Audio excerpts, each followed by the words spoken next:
Hello my dear students, welcome to our channel Murugan Tech World.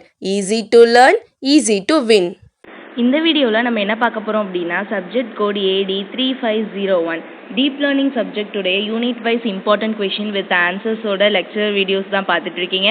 Previous வீடியோலாம் பார்க்காம இருக்கீங்க அப்படின்னா டிஸ்கிரிப்ஷனில் பிளேலிஸ்ட்டோட லிங்க் கொடுத்துருக்கேன், செக் பண்ணி பாருங்கள். இந்த வீடியோவில் ரெகுலரைசேஷன் டாபிக் தான் ஃபர்ஸ்ட் யூனிட்டில் பார்க்க போகிறோம்.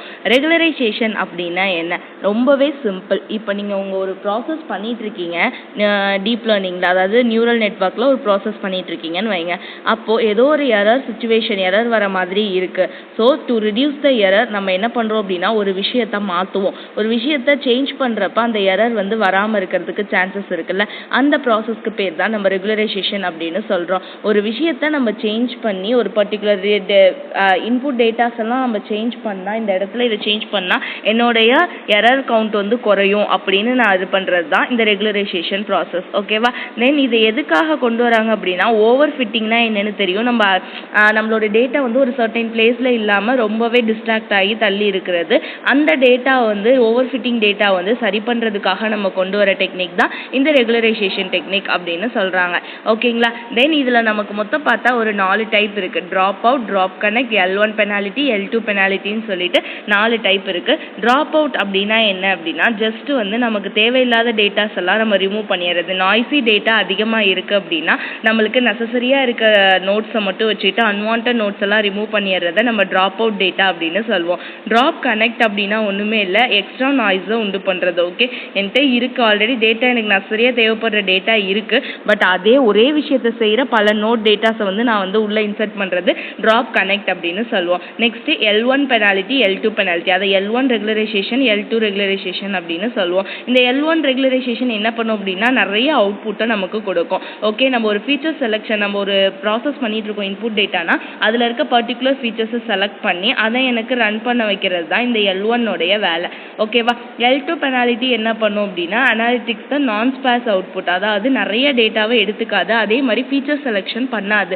ஃபஸ்ட்டு L1ல என்ன பண்ணும் அப்படின்னா ஃபீச்சர்ஸ் எல்லாத்தையும் தனித்தனியாக சூஸ் பண்ணி அதுக்கேற்ற மாதிரி ரன் பண்ண வைக்கிறது தான் இந்த L1 ரெகுலரைசேஷனோட வேலை. இந்த L2 ரெகுலரைசேஷன் அதை நம்ம லாசோ ரெக்ரெஷன் அப்படின்னு சொல்லுவோம். இந்த L2 பெனாலிட்டியை ரிட்ஜ் ரெக்ரெஷன்னு சொல்லுவோம். ஓகேங்களா? இந்த L2 பெனாலிட்டி என்ன பண்ணும் அப்படின்னா ஃபீச்சர் செலெக்ஷன்லாம் எதுவுமே எடுத்துக்காது. சிம்பிள் ஹைப்பர் பெராமீட்டர், அதாவது சிம்பிள் திங்ஸை மட்டும் எடுத்துக்கிட்டு அதோட வெயிட்டை கம்மி பண்ணுறது தான் இதோட வேலை. ஓகேவா? ஸோ நம்ம வெயிட் ஆஃப் த காஸ்ட் எப்படி இருக்கும் இங்கே அப்படின்னு சொல்லி பார்த்தீங்கன்னா ரொம்பவே கம்மியாக இருக்கும், L1ல அதிகமாக இருக்கும். இதுதான் இது ரெண்டுக்கும் இடையில உள்ள டிஃப்ரென்ஸ். ஓகே, நெக்ஸ்ட் இந்த ட்ராப் அவுட் டயக்ராம் பாருங்கள். இப்படி தான் ட்ராப் அவுட் டயக்ராம் எனக்கு ப்ராசஸ் பெர்ஃபார்ம் பண்ணும். எனக்கு இப்போ இங்கே நோட் இருக்குது, நிறைய ஹிடன் நோட்ஸ், ஒரு 3 ஹிடன் நோட்ஸ் இருக்குது, அவுட்புட் இருக்குது அப்படின்னா எல்லா நோடும் எல்லாத்தோடையும் கனெக்ட் ஆகிருக்கு. பட் இங்கே என்ன பண்ணுறேன் அப்படின்னா எனக்கு சம் அன்னெசரி நோட்ஸ் எல்லாம் நான் ரிமூவ் பண்ணுறேன் அப்படின்னா இந்த மாதிரி பல நோட்ஸை ரிமூவ் பண்ணுறதுக்கு பேர் தான் நம்ம ட்ராப் அவுட் ரெகுலைசேஷன் அப்படின்னு சொல்லுவோம். அடுத்து ட்ராப் கனெக்ட் அப்படின்றப்ப எனக்கு ஃபர்ஸ்ட் இந்த மாதிரி அன்னெசரி நோட்ஸ் எனக்கு தேவையில்லைன்னு சொல்லிட்டு நான் ஜஸ்ட் வச்சிருக்கேன், கனெக்ட் இல்லாமல் வச்சிருக்கேன், பட் அதெல்லாம் கனெக்ட் பண்ணி எக்ஸ்ட்ரா நாய்ஸை உண்டு பண்ணுறது இந்த ட்ராப் கனெக்டோட வேலை. ஓகேவா? ரொம்பவே சிம்பிள் ஒன்மா. நீங்கள் வாட்னு கான்செப்ட் தெரிஞ்சுக்கிட்டீங்க அப்படின்னாலே உங்களுக்கு தியரி எழுதுறது ரொம்ப ஈஸி. எந்த கொஷின் கேட்டாலும் சரி நீங்கள் படித்த கான்செப்டை எழுதுங்க, பொறுமையாக ஒரு தடவைக்கு 2 தடவை கொஷினை ரீட் பண்ணிங்க அப்படின்னா கண்டிப்பாக அது அண்டர்ஸ்டாண்டபிளாக உங்களுக்கு தெரிஞ்ச கொஷினாக தான் இருக்கும். So no problem. நீங்கள் ஒரு யூனிட்டில் ஒரு 4 டாபிக்ஸ் தெரிஞ்சு வச்சுருந்தீங்க அப்படின்னாலே உங்களால் கண்டிப்பாக எந்த கொஷின் கேட்டாலும் இந்த டாபிக்ஸ்லாம் எழுதிடலாம். ரொம்ப சிம்பிள். ஸோ நீங்கள் இப்போ தான் எக்ஸாமுக்கு லாஸ்ட் மினிட் ப்ரிப்பரேஷனில் இருக்கீங்க அப்படின்னா வாட் இஸ்னு நம்ம கான்செப்ட் சொல்லிக் கொடுக்க நம்ம சேனல் உங்களுக்கு ரொம்பவே யூஸ்ஃபுல்லாக இருக்கும். மறக்காம முருகன் டெக் வேர்ல்ட் சேனலை சப்ஸ்கிரைப் பண்ணிக்கோங்க, பக்கத்தில் இருக்க பெல் ஐக்கானையும் கிளிக் பண்ணிக்கோங்க. அப்போ தான் நான் போடுற வீடியோஸ் உடனே நோட்டிஃபிகேஷனாக உங்கள் மொபைலுக்கு வரும். Stay tune. நெக்ஸ்ட் வீடியோவில் நெக்ஸ்ட் டாபிக் பார்க்கலாம். தேங்க்யூ.